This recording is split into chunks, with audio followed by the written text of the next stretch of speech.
최근 경기도 안산 유치원에서 집단 식중독 사태가 발생한 데 이어 이번에는 이천에 있는 기숙학원에서 학생 수십 명이 장염과 고열 등 식중독 의심 증상을 호소해서 보건소가 조사에 나섰습니다. 1차 검사 결과 식중독균 3종류가 나왔습니다. 현장 나가 있는 취재기자 연결해서 자세한 내용 알아보겠습니다. 김우준 기자. 네, 경기도 이천시에 위치한 기숙학원 앞에 나와 있습니다. 네, 경기도에서 또다시 집단 식중독 의심 증상이 나왔습니다. 특히 단체 생활을 하는 기숙학원이어서 더 우려가 큰데 수험생들이 머무는 곳이죠. 네, 그렇습니다. 제가 나와 있는 곳은 경기도 이천시에 위치한 한 기숙학원 앞입니다. 이곳 기숙학원은 수험생들이 삼시세끼를 해결하며 24시간 활동하는 곳으로 한 달 수강료만 300만 원이 넘는 유명 기숙학원 가운데 한 곳입니다. 이곳 기숙학원에 다니는 학생만 500여 명에 이르는 것으로 확인이 됐습니다. 저희 YTN 취재 결과 이곳 기숙학원이 다니는 학생 70여 명이 현재 식중독 집단 증상을 호소하는 것으로 알려졌습니다. 학원 측에 따르면 처음 증상이 나타난 건 지난 16일 밤입니다. 학생 일부가 설사 등 장염 증상을 보였고 다음 날부터 비슷한 증상을 보이는 학생이 급증을 했습니다.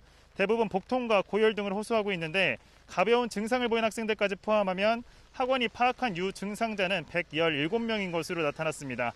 학원은 지난 17일 보건소에 관련 내용을 신고했는데요. 이천시 보건소는 신고 당일 기숙학원을 방문해 증상을 보인 학생들을 대상으로 역학 조사를 진행했습니다. 검체를 채취한 학생은 86명이고 보건환경연구원에 보존식에 대한 성분 분석 의뢰를 맡긴 상태입니다. 증상을 호소한 가운데 학생들 가운데 일부는 증상이 심해져 병원에 입원한 것으로 확인이 됐습니다.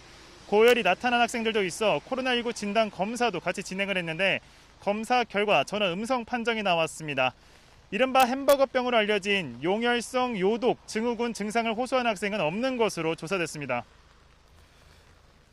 네, 학생 수만 500명에 달하는 대형 학원이라서 더 걱정이 큰데 집단 장염 증세에 대한 정확한 병명은 나왔습니까? 네, 보건소는 일단 정확한 병명은 정밀 검사가 나와야 한다고 나온 뒤에야 알 수 있다는 입장입니다. 하지만 지금까지 검체를 채취한 샘플 분석 결과 병원성 대장균과 흡착성 대장균 등 총 3가지 종류의 식중독균이 발견됐다고 밝혔습니다. 학원 측은 지난 14일 학생들에게 저녁으로 제공한 치킨을 의심하고 있는 상황입니다. 정확한 원인은 보존식에 대한 성분 분석이 나와야 알 수 있을 것으로 보입니다. 보존식 분석 결과는 이르면 이번 주 중으로 나올 것으로 보입니다. 보건소는 학원 식단에 문제가 있다고 판단해 학원 측에 식당 운영 중지 권고 처분을 내렸습니다. 하지만 지금 현재 학원은 식당과 수업을 포함해 정상 운영을 하고 있습니다. 학원 측은 증상을 호소한 학생 대부분 많이 호전됐고 학원을 폐쇄할 만큼의 심각한 단계는 아니라고 판단했다며 운영 이유를 밝혔습니다. 다만 증상이 있는 학생은 기숙학원 안에서도 따로 분리 조치했다고 설명했습니다. 지금까지 경기도 이천 기숙학원 앞에서 YTN 김우준입니다.